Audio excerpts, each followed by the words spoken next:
Guys हम हमारे daily life में इस प्रकार के सेंटेंसेस की बहुत यूज़ करते हैं जहाँ पर हम कहते हैं कि अंग्रेजी बोलने की आदत डालो, जल्दी उठने की आदत डालो, किताबें पढ़ने की आदत डालो।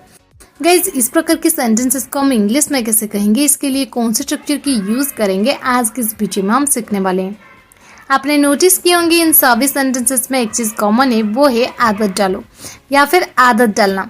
आदत डालना, इसके लिए हम इंग्लिश में क्या यूज़ करते हैं, इसके लिए हम इंग्लिश में फ्रेजेस करते हैं get into the habit of, get into the habit of, और you can use develop the habit of, develop the habit of, और you can use another phrase that is get used to, get used to.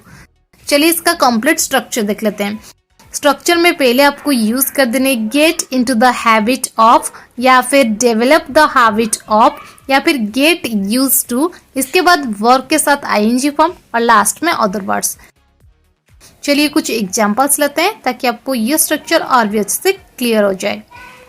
जल्दी उठने की आदत डालो, gate into the habit of getting up early, get into the habit of getting up early, or you can say develop the habit of getting up early, develop the habit of getting up early।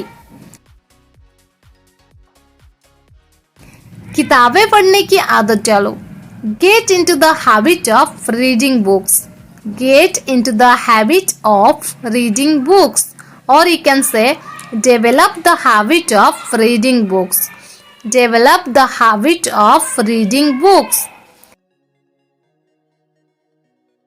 पैसे बचाने की आदत डालो, get into the habit of saving money, get into the habit of saving money, or you can say develop the habit of saving money, develop the habit of saving money।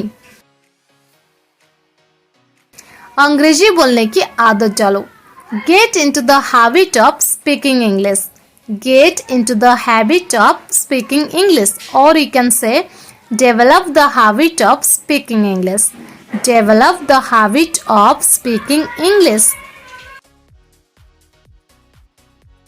जल्दी सोने की आदत डालो, develop the habit of sleeping early, develop the habit of sleeping early,